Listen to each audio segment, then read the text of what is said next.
Hello comics fans, कैसे हैं आप लोग। इंडियन कॉमिक्स गॉड आप सभी कॉमिक्स फैंस का अपने चैनल में तहे दिल से स्वागत करता है।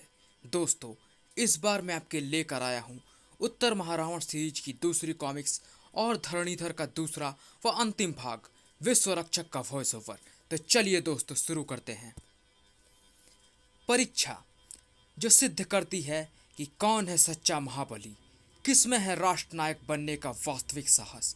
और यह परीक्षा राष्ट्र पर आए किसी भीषण संकट के समय होती है, क्योंकि ऐसे संकट के समय में जो अपने अदम्य साहस, अद्भुत युद्ध कला और विलक्षण बुद्धि का प्रमाण देकर राष्ट्र को उस संकट से बचा लेते हैं, वही कहलाते हैं सच्चे महाबली, वही होते हैं वास्तविक नायक। भोकाल के लिए भी आज परीक्षा की घड़ी थी, क्योंकि उन अत्यंत भारी चट्टानों के रूप में विनाश नगर की ओर विनाश बढ़ रहा था और भोकाल ने उस विनाश को रोकना था। लेकिन क्या भोकाल ऐसा कर पाएगा? ओह, इस समस्त विनाशकारी चट्टानों को रोकना अत्यंत दुष्कर कार्य है। पता नहीं ये चट्टानें कहां से लुढ़क कर आ रही हैं। जिन चट्टानों ने भोकाल की शक्ति, उसके बल और उसके अस्तित्व पर प्रश्न चिन्ह लगा दिया था, उनका उत्तर विकास नगर के दक्षिण में खड़े विशाल ऋषि लूम पर्वत पर उस बलशाली के रूप में था जो कहलाता है धरणीधर। खा!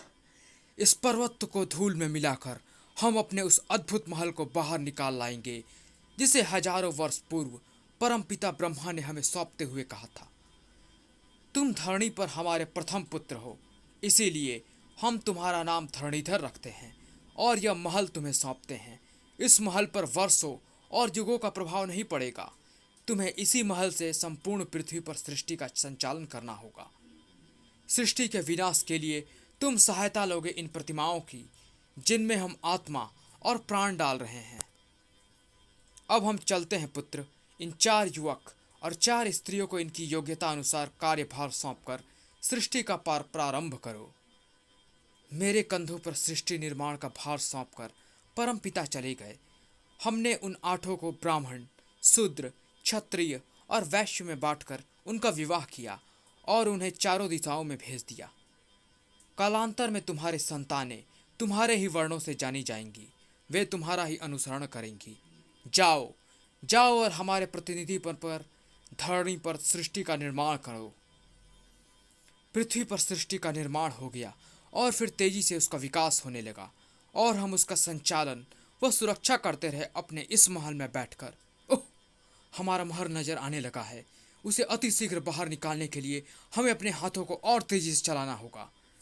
इधर इस बलशाली के हाथों में तेजी आई और इधर विकास नगर की तरफ बढ़ते संकट में, ओह, मानो पूरा पर्वत ही खंडित होकर इधर बढ़ा चला आ रहा है।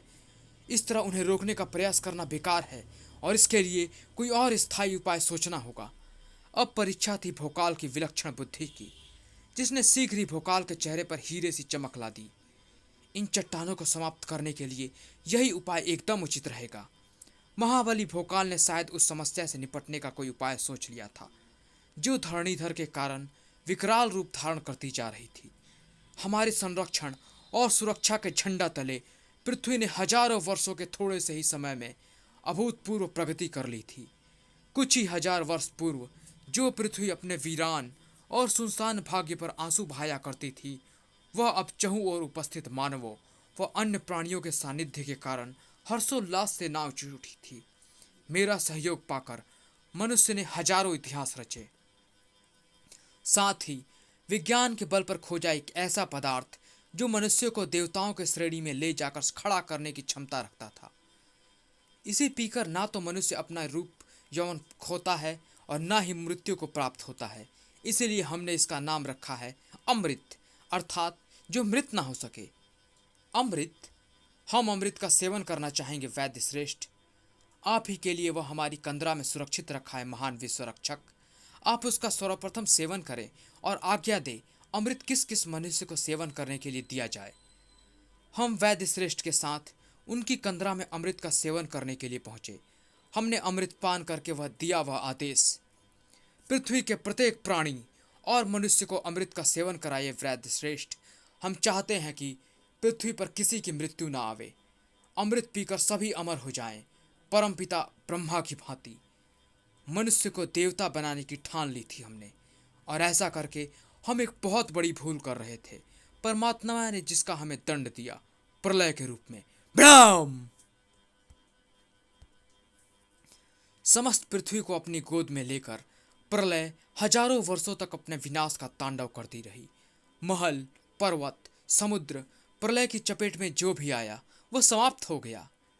लेकिन अमृत पान करने के कारण हम और परमपिता के आशीर्वाद के कारण हमारा यह महल समाप्त नहीं हुआ। और ऐसा अवश्य ही इसीलिए हुआ है कि परमपिता ब्रह्मा चाहते हैं कि हम एक बार फिर इस महल पर शासन करें और एक बार फिर संपूर्ण पृथ्वी को संचालन करें और उसे एक सूत्र में बांधें। परमपिता ने हमें जो अवसर दिया है उसे हम अवश्य ही पूरा करेंगे, और इस बार हम प्रण करते हैं कि कोई भी ऐसी भूल नहीं करेंगे जिसके कारण पृथ्वी को एक बार फिर प्रलय का सामना करना पड़े। धरणीधर के कारण पृथ्वी पर एक बार फिर प्रलय आती या ना आती यह तो पता नहीं था, लेकिन उसके कारण विकासनगर पर प्रलय जरूर आने वाली थी, और उस प्रलय ने विकासनगर को अपनी चपेट में लेकर धूल में मिला ही देना था अगर उसका रक्षक ना पुकार उठता। ज्वाला शक्ति! फुकार के प्रलयंकारी तलवार से निकली प्रलयंकारी ज्वाला शक्ति धरती के सीने को पाताल तक फाड़ती चली गई, और इसी के साथ अब पाताल की तरफ बढ़ने लगी वह प्रलय जो एक क्षण पहले विकासनगर की तरफ बढ़ रही थी। गड़ गड़ गड़ गड़ गड़ गड़ गड़। अगर चट्टानों के रास्ते में ज्वाला शक्ति से पाताल तक गहरा गड्ढा बनाने का विचार मस्तिष्क में न आया होता तो मेरी कर्मभूमि का विनाश निश्चित था। शीघ्र ही अब चट्टानों का गिरना रुक गया है। अब मुझे जानना चाहिए कि ये चट्टानें कहाँ से आ रही थीं और एकाएक इनके आने और रुक जाने का क्या कारण था। चट्टानों का गिरना रुकना ही था, क्योंकि धरणीधर के हाथ जो रुक गए थे। अंततः हम अपना महल सामने लाने में सफल हो गए। अब हम इस भव्य इंद्र देवता के सिंहासन पर बैठकर विश्व का संरक्षण करेंगे, लेकिन उससे पहले हम पूरे विश्व को एक करेंगे, और उसके लिए हमें परशुराम के इस फर से और उनके क्रोध की सहायता भी लेनी पड़े तो हम संकोच नहीं करेंगे। अपने अभियान को सफल बनाने के लिए तुरंत ही निकल पड़ा धरणीधर। अगर कुछ क्षण वहाँ वो और रुक जाता तो उसका सामना भोकाल से हो जाता। अद्भुत! कल तक जहाँ ऋषिलूम नामक विशाल पर्वत हुआ करता था वहाँ वहाँ आज यह विलक्षण महल मौजूद है। पर्वत को काटकर किसी ने इस महल को बाहर निकाला है। इसी कारण विकासनगर पर चट्टानों की वर्षा हो रही थी। परंतु इस महल को बाहर निकाला किसने? महल को बाहर निकालने वाला भोकाल को वहां नहीं मिला। मिलता भी तो कैसे? वह तो वहां से सैकड़ों कोस दूर लौहपुरम पहुंच चुका था और अपने शब्दों से वहां के राजमहल में सनसनी फैला रहा था। हम पूरे विश्व को एक सूत्र में पिरोने निकले हैं, परंतु रक्तपात से नहीं, शांति से। इसीलिए हम तुम्हें आदेश देते हैं, राजा लोहा सिंह, विश्व रक्षक धरणीधर की अधीनता स्वीकार कर लो। हम तुम्हें सोचने के लिए एक दिन का समय देते हैं। कल या तो हमारी अधीनता के लिए तैयार रहना या फिर युद्ध के लिए। आंधी की तरह वहां आया धरणीधर, तूफान की तरफ वहां से निकल गया। किंग कर्तव्य विमुख था, उसे देखते रह गया था वह पराक्रमी राजा लोहा सिंह, जिसके पास स्वयं को लोहे में बदल देने की विलक्षण शक्ति थी। अपनी उसी शक्ति और विशाल सेना के बल पर पश्चिमी क्षेत्र के 161 राज्यों को अपने अधीन करके उन पर एक छत्र राज करने वाला राजा लोहा सिंह धरणीधर की चेतावनी को भला क्यों गंभीरता से लेता? विक्षिप्त योद्धा, हमारे सैनिकों के आगे क्षण भर भी नहीं ठहर पाएगा। वह चीख भी नहीं निकल पाएगी उसके कंठ से। लोहा सिंह का सोचना गलत था, क्योंकि अगले दिन रणभूमि धरणीधर के हुंकारों और सैनिकों की चीख पुकारों से गूंज रही थी।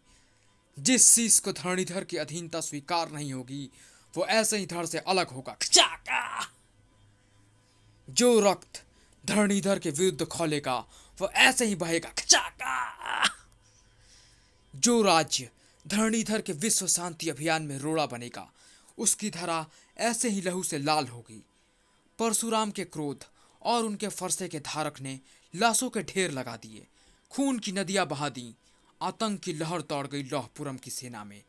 आश्चर्य का सागर लहरा उठा लोहा सिंह की आंखों में। हमने शत्रु की शक्ति को बहुत कम आंका, लेकिन अब उसको मुंहतोड़ जवाब देना होगा, और उसके लिए हमें उपयोग करनी होगी अपनी वह विलक्षण शक्ति जो किसी भी साधारण पुरुष को बना सकती है, लौह पुरुष। शीघ्र ही अपनी सैनिक छावनी में मौजूद था राजा लोहा सिंह। नहाओ, इस विशेष औषधि के रस से खूब नहाओ, यही रस तुम्हारी रक्षा करेगा। लावे के समान दहकते पिघलते लोहे से तुम्हें बचाने में और तुम्हें प्रदान करेगा लौह शरीर। यह चमत्कारी और विलक्षण औषधि का ही प्रभाव था कि दहकते लोहे ने लोहा सिंह और उसके सैनिकों के शरीरों को पिघला देने की जगह उन्हें फौलादी मजबूती प्रदान कर दी थी। इसी विलक्षण शक्ति के बल पर सैकड़ों विजय प्राप्त की थी लोहा सिंह ने, और आज धरणीधर को परास्त करने आया था। निडर होकर आगे बढ़ो सैनिकों, अब न इसका क्रोध तुम्हारा कुछ बिगाड़ पाएगा और न ही इसका फरसा। आक्रमण! लोहा शरीर के घमंड में चूर सैनिक आगे बढ़े, लेकिन अगले ही क्षण तितर बितर हो गए, क्योंकि खटाक गाजर की तरह काटकर धड़ से अलग हो रही थी लौह गर्दनें और मूली की तरह कटकर गिर रहे थे लौह सैनिक। खटाक! एक क्षण को रुके उसके हाथ तो उसे वह ललकार सुनाई दी। इस प्रलयंकारी फरसे के बल पर विश्वरक्षक बनने की चला है तू? जरा सोच, जब यह फरसा तेरे हाथ में नहीं होगा तो क्या होगा?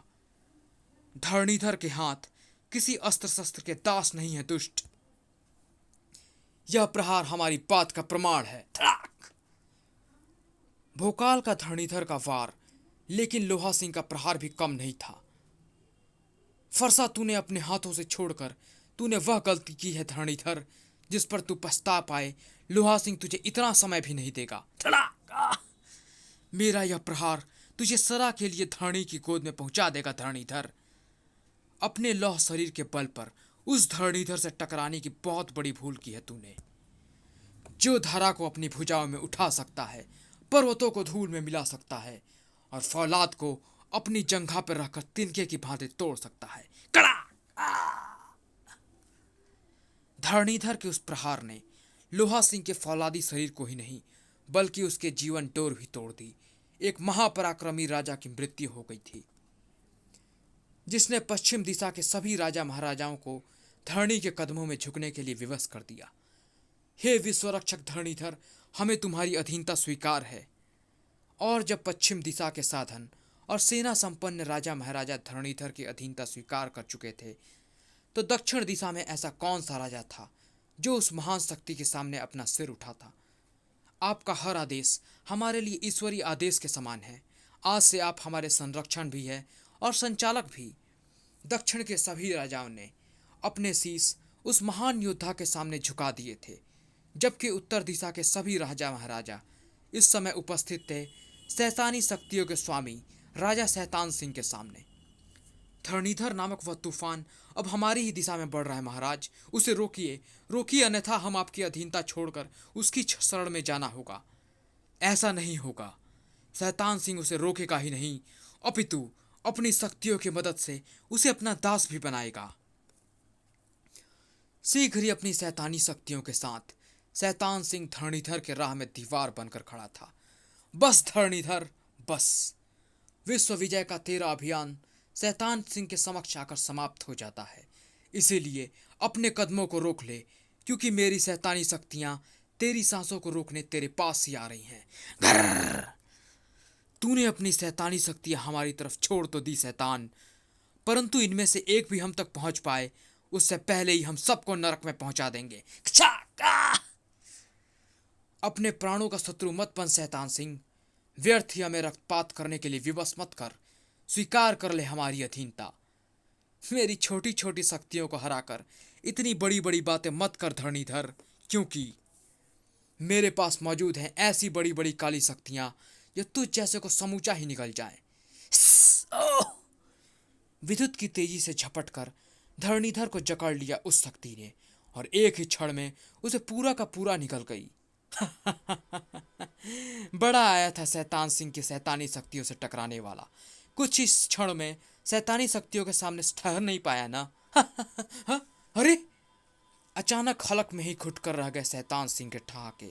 फटी फटी आंखों में नृत्य करने लगा जमाने भर का आश्चर्य, क्योंकि ओह नहीं, उन आंखों को फटता दिखाई दे रहा था उस शैतानी शक्ति का पेट, और उससे बाहर आता दिखाई दे रहा था धरणीधर। अमृत पान करने वाले धरणीधर को पचा जाए ऐसी क्षमता ब्रह्मांड की किसी शक्ति में नहीं। तेरी शैतानी शक्तियों में इतनी शक्ति नहीं कि वे धरणीधर हाथों स्वयं को और तुझे नष्ट होने से बचा ले। खचाक खचाक। एक और शक्तिशाली राजा का अंत धरणीधर के हाथों हुआ था। एक और दिशा ने उसका आधिपत्य स्वीकार कर लिया था। 3/4 पृथ्वी को हमने अपनी अभियान के सूत्र में पिरो लिया है। अब मात्र पूर्व दिशा के वे राज्य ही हमारी अधीनता से बचे हैं, जिनमें सबसे शक्तिशाली राज्य है वह विकास नगर, जिसका रक्षक है महाबली के नाम से पुकारे जाने वाला भोकाल। ये आप क्या कह रहे हैं सेनापति? मैंने जो कहा वह अक्षरश से सत्य है महाबली। संपूर्ण विश्व के शक्तिशाली राजा विकास नगर पर आक्रमण करने के लिए इधर ही बढ़ रहे हैं और उनका नेतृत्व कर रहा है धरणीधर। धरणीधर? ओह, ये धरणीधर तो वही है जो छल से हमें अचेत करके इंद्र का सिंहासन ले उड़ा था। हाँ महाबली, यह वही धरणीधर है जिसका एक ही लक्ष्य है, पूरे विश्व को अपने अधीन करना। विकास नगर को विजय कर लेने के बाद उसका लक्ष्य पूरा हो भी जाएगा। जब तक भोकाल जीवित है तब तक उसकी कर्मभूमि विकास नगर तो क्या, उसकी धूल पर भी विजय नहीं प्राप्त कर सकता धरणीधर। तुम भी मानवता की रक्षा के पक्षधर हो भोकाल, इसीलिए तुम्हारी हमारी बात आसानी से समझ में आ जाएगी। परमपिता ब्रह्मा की जिस पृथ्वी को अपने स्वार्थ के लिए मनुष्य ने लाखों टुकड़ों में बांट दिया है, हम उसे एक सूत्र में बांधने निकले हैं। हम संपूर्ण विश्व को पहले जैसा ही एक बनाना चाहते हैं, जिसमें ना कोई राजा था और ना कोई प्रजा। अगर कोई था तो मात्र विश्व रक्षक यानी हम, और उस समय मात्र हम ही अपने महल में बैठकर संपूर्ण विश्व की व्यवस्था देखते थे। परमपिता ब्रह्मा ने हमें यह कार्य सौंपा था, इसीलिए हम आज भी इसे उसी ढंग से जारी रखना चाहते हैं। मैं मानता हूँ तुम्हारा उद्देश्य पवित्र है धरणीधर, परंतु आज के परिवेश में यह कतई संभव नहीं है कि कोई एक व्यक्ति संपूर्ण विश्व को संचालित करे। आज के युग में विश्व के अलग अलग क्षेत्र के निवासी अलग अलग परिवेश, भाषा और संस्कृति के साथ साथ जीवन यापन कर रहे हैं। सभी की आवश्यकताओं और इच्छाओं को एक ही व्यक्ति के लिए समझ पाना अत्यंत दुष्कर कार्य है। इसीलिए मानव जीवन का सुचारू रूप से चलाने के लिए उन पर अलग अलग शासकों का शासन होना अत्यंत आवश्यक है। तुम्हारा उद्देश्य आज के परिवेश के अनुकूल नहीं धरणीधर, इसीलिए उचित यही रहेगा तुम उसे त्याग कर पृथ्वी को रक्त के सागर में डूबने से बचाओ। भोकाल की बात समाप्त होने के साथ ही क्रोध से मेघों की गजर उठा धरणीधर। धरणीधर ने तेरे समक्ष अपनी बात तुझसे सुझाव मांगने के लिए नहीं, अपितु इसलिए रखी थी अगर तू वह बात मान जाता है तो तू मात्र स्वयं को ही नहीं, समस्त विकास नगर को धरणीधर के हाथों से नष्ट होने से बचा सकता है। ऐसा नहीं होगा धरणीधर, क्योंकि इतिहास गवाह है कि विकास नगर को नष्ट करने का स्वप्न जिसने भी देखा है वह नष्ट हो गया है। तू महान धरणीधर को नष्ट करेगा कीड़े? भूल गया क्या कि धरणीधर के एक ही प्रहार से कैसे पछाड़ खाकर धरा पर गिरा था तू? यह सब जानने के लिए पढ़े धरणीधर। छल का प्रयोग कर किसी को अचेत करना अगर महानता है तो तुम सचमुच महान हो धरणीधर। हमारे मानसिक प्रहार को अगर तू छल कह रहा है कीड़े, तो हम तुम्हें विश्वास दिलाते हैं कि तुम्हारे विरुद्ध उसका प्रयोग नहीं करेंगे। अपने क्रोध और फरसे के बल पर तुझे मृत्यु के संसार में ढकेल पाएंगे हम। धरणीधर ने वह प्रहार करके उस युद्ध का प्रारंभ कर दिया था, जिसका अंत कब होना था कोई नहीं जानता था, क्योंकि उस युद्ध में एक तरफ था महाबली भोकाल और दूसरी तरफ था महाबलशाली धरणीधर। एक तरफ थी महागुरु भोकाल की वह प्रलयंकारी तलवार जिसने मानवता के सैकड़ों शत्रुओं का सफाया किया था, और दूसरी तरफ था परशुराम का वह विलक्षण फरसा जिसने पृथ्वी को 21 बार क्षत्रिय विहीन किया था। एक तरफ धरणीधर में बसा परशुराम का क्रोध था और दूसरी तरफ था भोकाल का संयम। एक तरफ फरसे में बसी विनाशकारी अग्नि थी तो दूसरी तरफ तलवार में समाई प्रलय सूचक ज्वाला शक्ति थी। ज्वाला शक्ति! दो महाविनाशकारी शक्तियों का भीषण टकराव था यह। और जब जो दो महाशक्तियां आपस में टकराती हैं तो कहीं विनाश होता है, बड़ा बड़ा भागो भागो यहां से, तो कहीं प्रलय आती है, कहीं हलचल मच जाती है। ओह, यह असमय विनाश, यह घोषित प्रलय, हमें तुरंत ही परमपिता ब्रह्मा से मिलना होगा। अपनी छाती को यूं छलनी होते ना देख सकी पृथ्वी। तुरंत ही जा पहुंची वह परमपिता ब्रह्मा के सामने। पुत्री वसुंधरे, तुम यहाँ, कोई संकट आन पड़ा है क्या? हाँ परमपिता, अपनी दिव्य दृष्टि से देखेंगे तो उस भीषण संकट के विषय में आपको स्वयं पता चल जाएगा।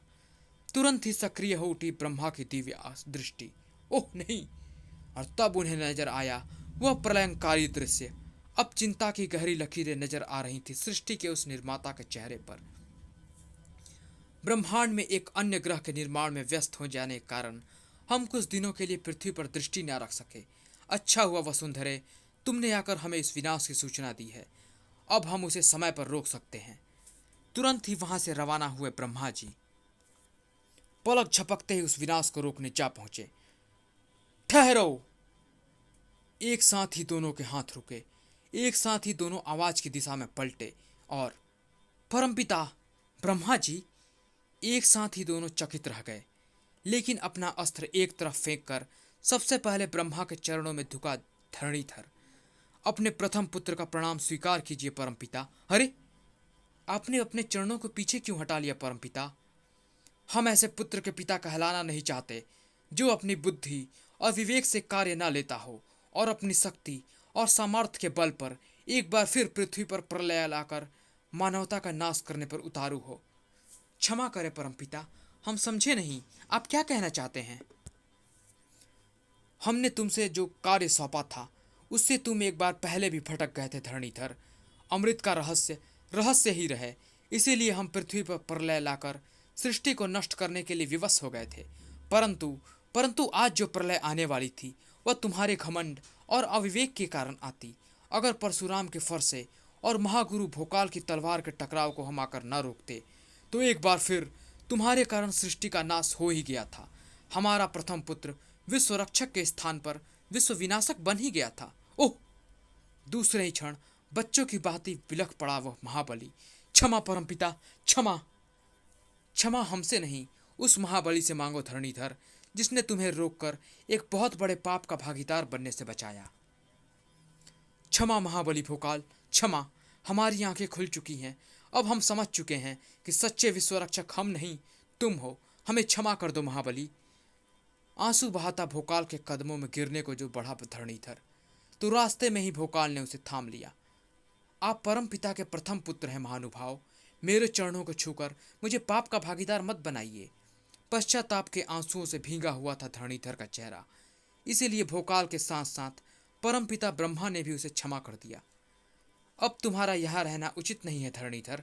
ब्रह्मांड के एक अन्य ग्रह पर सृष्टि के विकास के लिए तुम्हारी आवश्यकता है। इसीलिए परशुराम के क्रोध और फरसे को उनको वापस कर हमारे साथ चलो। जैसी आपकी आज्ञा। धन्यवाद विश्वरक्षक भोकाल। समाप्त।